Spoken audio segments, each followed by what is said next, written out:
Hey everyone, welcome to today's video. Welcome to the Gamey Daddy channel. Thank you very much for tuning in. On my screen, what you're seeing is the interface of Unreal Engine 4. And this is basically the beginning of my journey in learning game development using this engine. And there has been a shift pretty much in my own mind as a content creator and a YouTuber who's covered Tom Clancy's The Division and The Division 2 for the past 4 years here on YouTube. Many of you know that in 2016, I started making Tom Clancy's The Division content, and I started the Gamey Daddy channel with the premise that I fully, only and exclusively wanted to cover this particular game. And I have been doing that, and it's been a joy and a delight because more than anything, I never knew that the journey was going to have me meet a lot of people online. So in an way, meeting these people, if you get what I mean, electronic, getting to know people. But some of these friendships have actually spanned for many years. Some of you have been friends with me for so long, you have even heard, you haven't seen, but heard, some of you even seen my children being born in the entire period that I've been covering this game. So you have become like family. What's even more interesting is many of you are in different parts of the world. And so that journey took me through understanding gaming from the perspective of the gamer, learning a lot of what gamers tend to look for in video games. And so for the past few months, I've been trying to understand what the developer side will look like because I have a desire to try to bridge the gap together. This has therefore taken me to the place where I decided that I would go ahead and start learning what game development's about. And I would, put my hands to the work or put my hands to the plow and start working on some kind of a small prototype project, which led me to where we are right now. And so sometime in September of 2020, I picked up Unreal Engine development, and since then, I haven't put it down. In fact, this footage that you're watching right now was recorded somewhere around the 28th of September, which is when I kind of started saying, let me start building some sort of a project. But I had kind of started way before then. Now, this is a simple landscape design project, and after doing a few hours of tutorials, I put my hand to the work, and I started messing around with the landscape tools in Unreal Engine. And my goal was I was going to build a huge map. In fact, I took this huge landscape and I said, yes, I'm going to build a full-blown world that perhaps looks like something you'll find in Skyrim or something you'll find in Far Cry. And it's going to be glorious and it's going to be magnificent. And it was such an interesting enterprise at the time I started. In fact, I thought, yeah, this is going to be fun. This is going to be cool. But I eventually spent hours and hours and hours on just the entrance or the beginning of this. And that's when I understood that I was actually trying to climb Mount Everest with flip-flops, a pair of shorts, and just perhaps a beanie. I was not prepared at all. And what this did was it gave me a reality pill as to how magnanimous or ginormous the task of game development is. And this was just level design. This was nothing else. This was nothing that had to pertain to, say, functionality, gameplay, all those other things. But nonetheless, I didn't quit, even though I felt like, and I actually do remember one of the days I was actually designing this stuff. I just come back from work and I think I blew, numerous hours just, building this very tiny stretch of area that you could basically run through in a split second. And I realized that there was a lot that I needed to learn. But one thing about learning and me is when I find an opportunity to learn, I take that opportunity. So I pressed on. I kept just doing what I was doing. I kept moving objects, resizing them, scaling them within the landscape. And by the way, this landscape was already prepared by a gentleman called Joe Garth. Some of you here in the community, you know him. You know who I'm talking to. You know yourself. You know who Joe Garth is. And Joe Garth is somebody who designs a lot of pre-made levels to allow for you to be able to get your levels up and running as fast as possible. Well, fast as possible doesn't necessarily mean fast as possible for everybody, because this particular footage is about 11 minutes long, but I don't make too much of, any progress while actually moving a lot of this stuff. In fact, if I move to another footage that I actually continued this design, you can see this one is 55 minutes long. And even in 55 minutes, I didn't even make too much of any progress. And by the time you get to the end of the 55-minute footage, all I'd done was basically just put a few statues here and there. And I was just still blowing hours and hours and moving pretty much, say I'm trying to dig a hole. I'm probably, was basically using a spoon to try to dig this particular hole. But one of the really interesting things that, I have to say about this particular, journey was when I was doing this, there was a lot of excitement. This was not tedious at the time that I started. I was not tired. I was heavily motivated, and I really wanted to do it because in playing Tom Clancy's The Division for 4 years, I found myself in a place where I was very quick to criticize every single thing that I didn't like about the game. I criticized level aspects. I criticized colors. I criticized sound. I criticized, things that I felt needed to be done better. And that was at that time, quite interesting to sit as the gamer and talk about these things in that context. And when I go back and I look at the way I criticized a lot of things with Tom Clancy's The Division, it's actually unbelievable to come out with the conclusion that I came out with. And I was shocked myself. And my conclusion was I was overly critical without having the experience or the knowledge to actually criticize the things that needed criticism and actually compliment and praise the things that needed to be complimented and praised. And that was because I was largely, lost in terms of what it meant to actually, look at a video game from the technical aspects. Now, yes, from the fun aspects, I can say that some of my criticisms were well deserved because a lot of those things, the developers and even from the community feedback, the developers were moved to make those changes.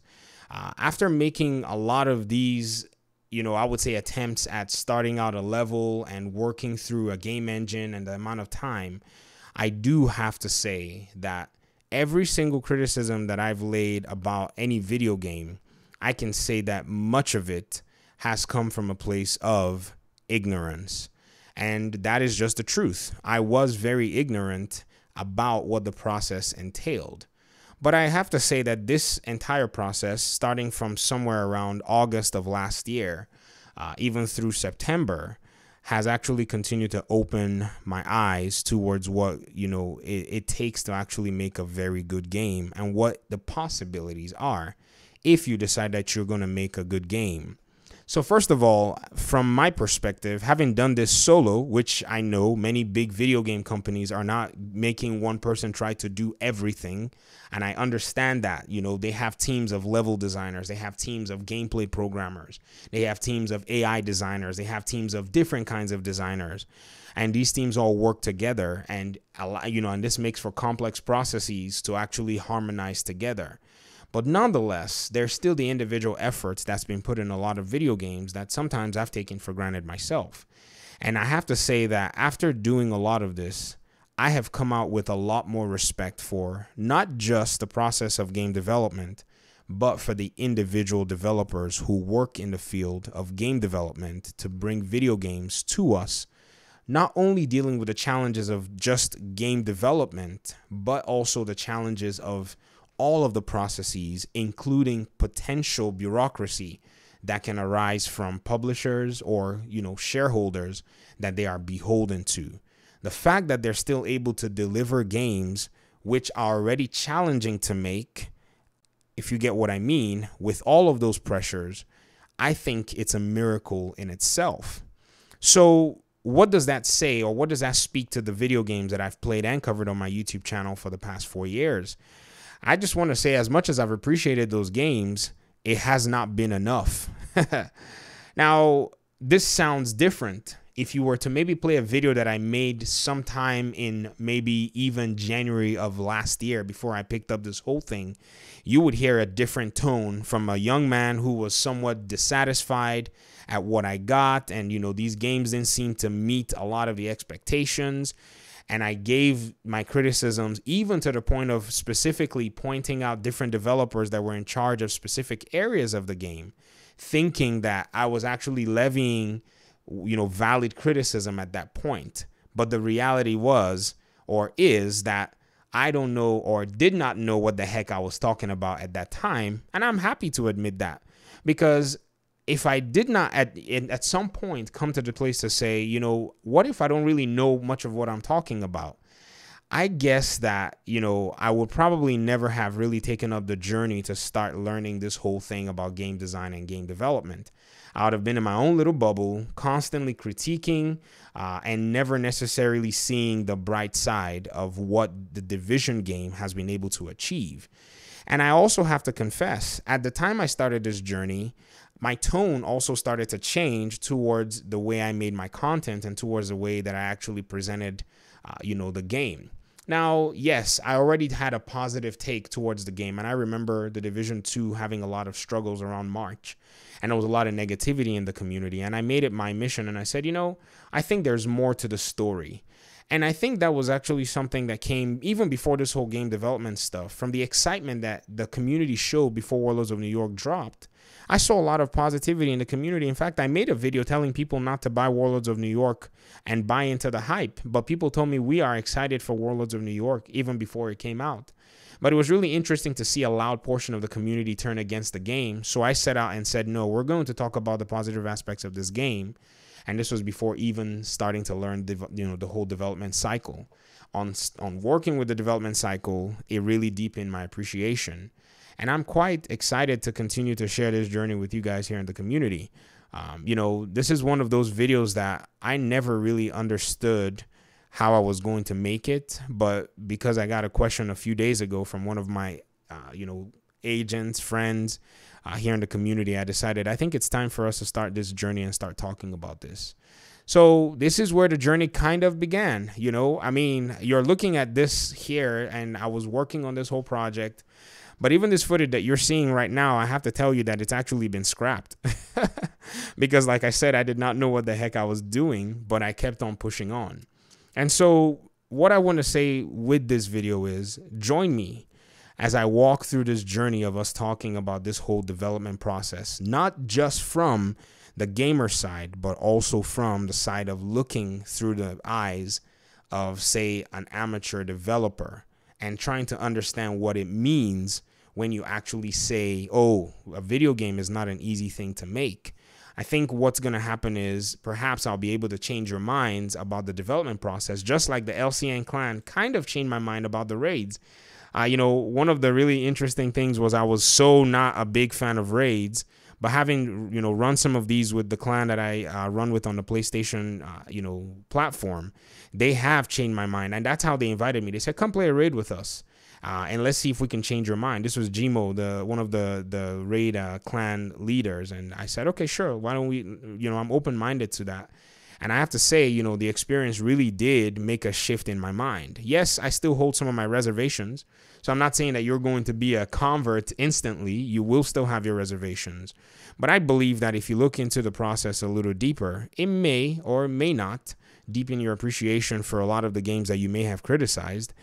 Or, you know, who knows, it may even inspire you to actually take up a small side hobby of, you know, learning what game development's about, because many of us in our gaming community are veteran gamers of decades. I don't think many people who play the Division, you know, have played anything less than 2 to 3 decades of video games. I think many of you are that old, not in a complimentary way. I'm not making fun of you. I'm just saying you are a seasoned gamer. So I believe that this is something that will definitely appeal to you in that aspect. So to close out this video, I just want to say that I am extremely appreciative of any video game that I've enjoyed, extremely appreciative of the developers who've put in the work. And, you know, yes, I'm not a fan of the publishing companies by any means, because, you know, their corporate motives, in my opinion, stifles creativity and stifles innovation, because there's the need to constantly make money and reduce risk. And I somewhat get that, you know, also being a small business owner, I kind of understand that.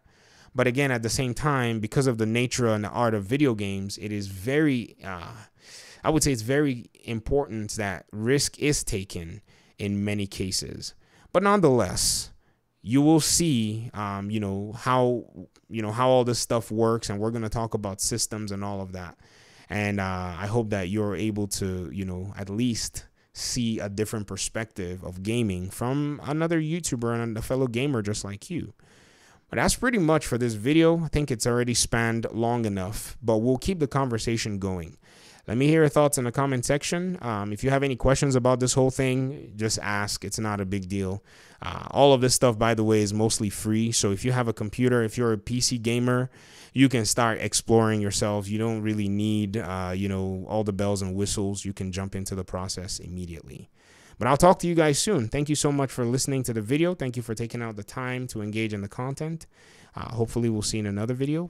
Peace out.